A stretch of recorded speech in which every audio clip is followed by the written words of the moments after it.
Bonjour à tous et bienvenue dans cette nouvelle vidéo où je vais te partager mon expérience avec Antares qui annonce 1% de gain par jour en moyenne, une assurance de ton capital et de tes gains à partir de 100 euros et jusqu'à 100 000 euros. Alors j'espère que vous allez bien pour ce mercredi 25 novembre. Donc comme d'habitude, ben voilà, Antares on est content. Donc comme je vous rabâche habituellement, n'hésitez pas à vous inscrire sur la plateforme. Comme vous voyez à l'écran, les QR codes apparaissent. N'hésitez pas à vous inscrire sur la plateforme, ça mange pas de pain, c'est gratuit.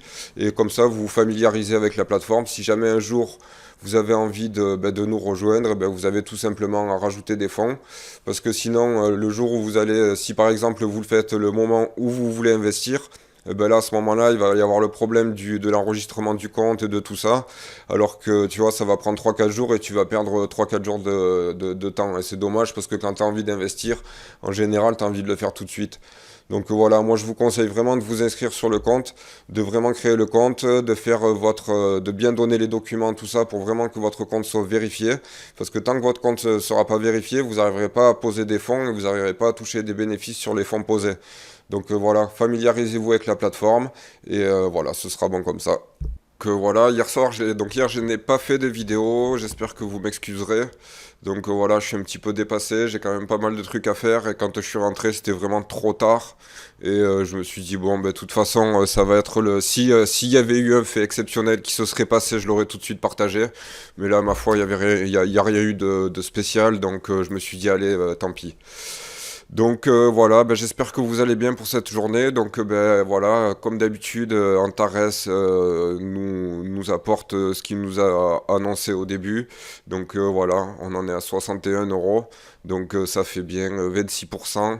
Et voilà, on est vraiment content. Donc voilà, ici, pour ceux qui n'ont pas l'habitude, ici c'est ce que j'ai touché moins les 10 euros que j'ai retirés. Parce que la première semaine ou la deuxième semaine, on a voulu faire un test en direct pour voir si on arrive à retirer.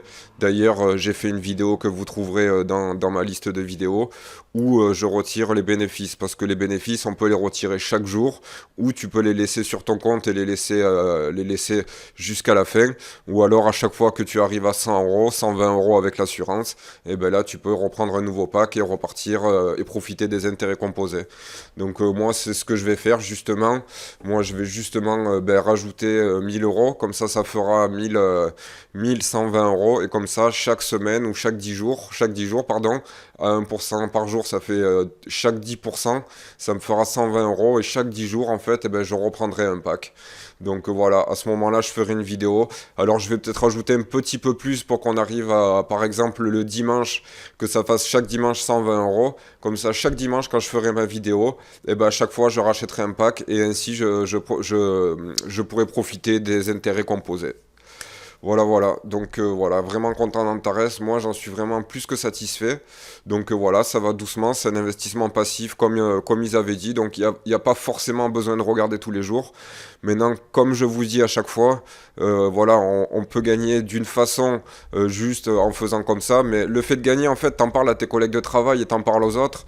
Donc du coup, automatiquement, autant partager son lien de parrainage, tu vois, autant que ce soit toi qui gagne quelque chose.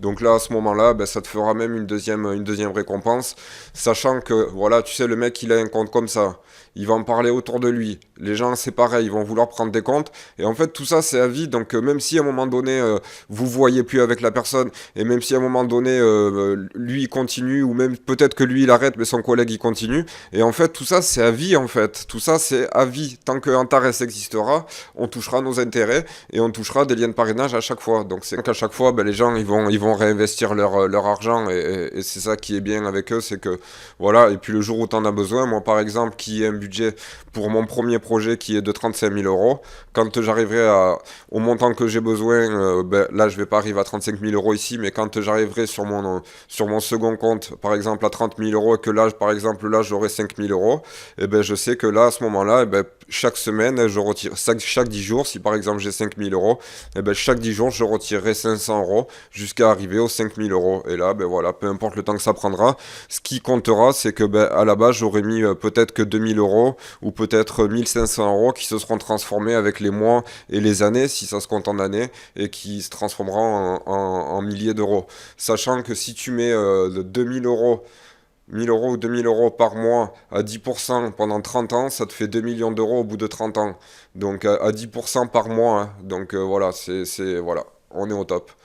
Donc voilà, sinon ben, le Bitcoin, comment il s'est comporté, ben, on est content, le Bitcoin il continue à monter, le Ripple continue à monter, d'ailleurs on va passer sur les graphiques, on va regarder un petit peu ce qui s'est passé. On voit donc ici on est sur l'euro USD, donc on peut voir qu'il est en train de tester là son haut du range. Donc là je me suis mis une petite flèche, c'est pour rappel, hein, c'est peut-être prémonitoire, allez savoir. Mais bon voilà, on voit qu'il est en train de retester là son range, donc je pensais qu'il allait casser.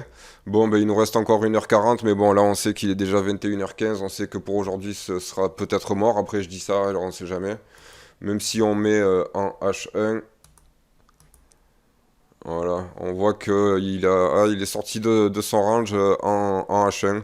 Donc est-ce qu'il va continuer, est-ce qu'il va clôturer? Moi, ce qui compte, c'est les bougies journalières. Donc pour moi, ça compte pas. Après, on verra est-ce qu'il va revenir, est-ce qu'il va retester. Maintenant, on voit que la Tenkan, elle a pas suivi. Et en général, pour que ça monte, il faut que la Tenkan, elle suive. Donc là, on voit que même sur sa résistance 2 du point pivot, on voit qu'il y a eu des rejets assez violents. Donc voilà, pour que ça passe, eh ben, il va falloir qu'il y ait de la force. Donc je sais pas trop, on verra la clôture d'aujourd'hui, est-ce qu'il va continuer? Maintenant il reste quand même 2-3 heures avant la nouvelle bougie de demain. Donc voilà, ce qui va clôturer à l'extérieur de son range, on verra bien.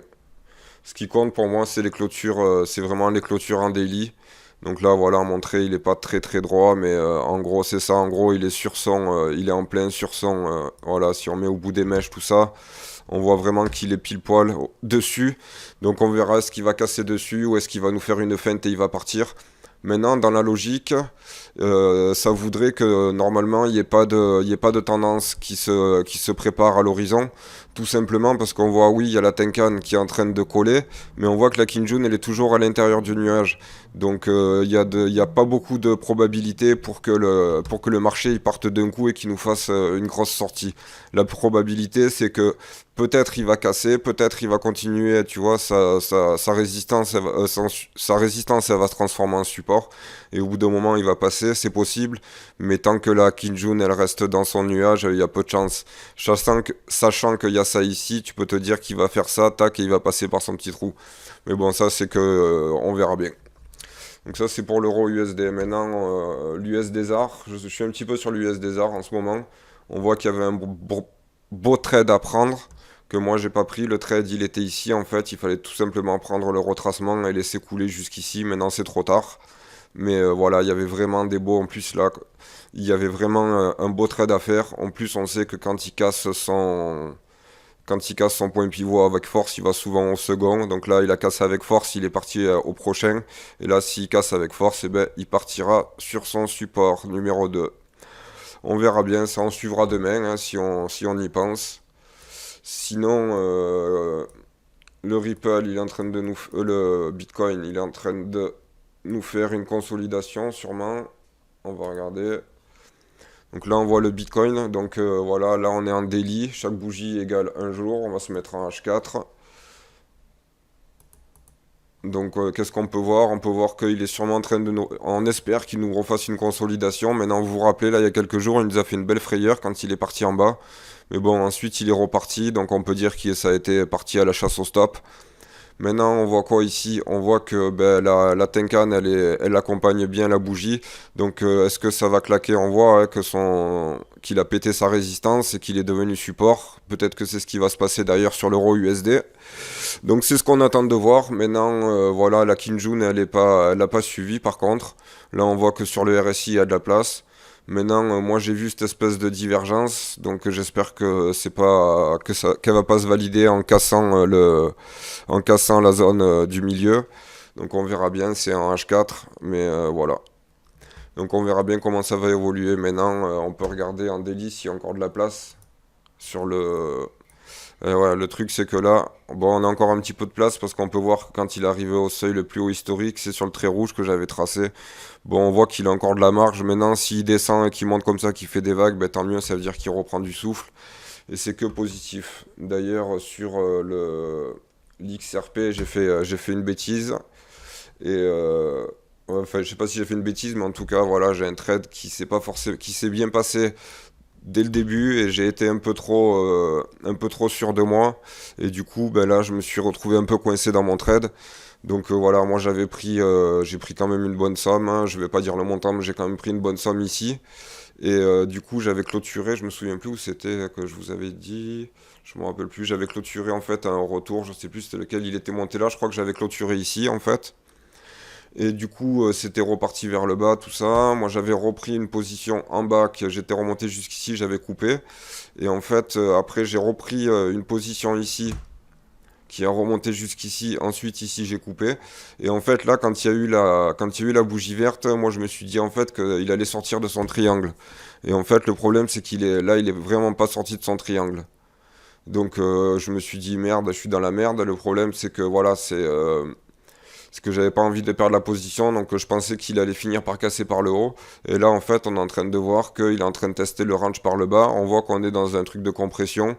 Donc ça me fait un petit peu flipper. J'espère qu'il va pas casser là la moyenne mobile. De toute façon, j'ai mis un stop loss ici, mais il est un peu bas. Maintenant, je verrai s'il casse la moyenne mobile avec la bougie. Je le clôturerai sûrement pour éviter qu'il y ait de grosses pertes. Mais voilà, je pensais qu'il allait casser vers le haut. Maintenant, on voit qu'ici, il y a un point pivot. Est-ce qu'il va rebondir sur son pivot? On verra bien. Donc là, on voit qu'à chaque fois, il a rebondi sur sa moyenne mobile 50. Donc on verra bien comment il va évoluer. Maintenant, il reste 38 minutes pour finir la bougie. Il peut nous faire une mèche. Souvent, quand ça envoie vers le bas, il peut nous faire une mèche de rejet. On verra bien comment ça va se passer. Donc voilà. Ensuite, de toute façon, pour le Ripple, on avait besoin qu'il dégonfle. Parce que si vous regardez en Day One, si vous regardez un daily, vous voyez, là c'était le plus haut historique. Donc là en fait, il pouvait pas continuer de monter, c'était obligé qu'il se dégonfle. Donc dans un sens, c'est positif qu'il parte vers le bas.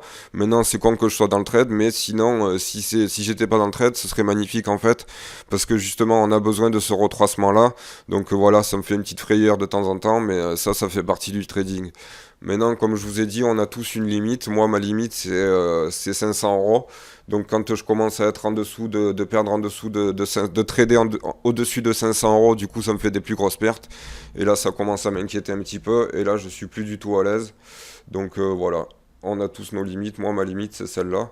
Donc, voilà. Pour l'XRP, on est content quand même. Il est sûrement en train de redégonfler pour repartir de plus belle. C'est une affaire à suivre. Donc voilà pour la journée d'aujourd'hui. Sinon, bah tiens, on va regarder le TH, un petit peu ce qu'il nous dit. Là, on voit l'Ethereum, c'est pareil. Bon, lui, je le suis pas plus que ça, mais on voit quand même qu'il nous fait. Je crois qu'on peut dire que c'est un drapeau, hein. Quand ça fait comme ça, tac. Ou alors lui, il faudrait peut-être qu'il soit un peu plus droit, je sais pas. Ça a l'air de faire un drapeau. Je crois qu'on dit quand ça fait comme ça, c'est un drapeau. Puis là, ça fait le mât, par exemple. Tac. Donc là, on peut dire que ça fait un drapeau. Donc normalement, s'il casse vers le haut, il me semble qu'il faut reporter la longueur du mât en fait pour retrouver la profondeur. Alors je suis pas sûr de ce que je dis, mais il me semble que c'est ça. Donc voilà, on verra bien. Est-ce que ça va se passer comme ça? De toute façon, tiens, juste pour le fun, on va regarder. S'il casse vers le haut, ben, on prendra la longueur du mât et on le retracera sur la hauteur et on verra ce que ça donne. De toute façon, c'est pareil, là, on est en quoi? On est en H4. C'est pareil, là, il avait besoin de dégonfler. C'est vrai que lui, je ne l'ai pas vraiment tracé parce que je m'en occupe pas tant que ça. Mais voilà, on voit qu'en daily, c'est pareil. On va lui mettre un trait quand même. Pour son plus haut historique, au moins. Ok, on peut pas le voir là. Donc, son plus haut historique, on va lui mettre la barre du RSI.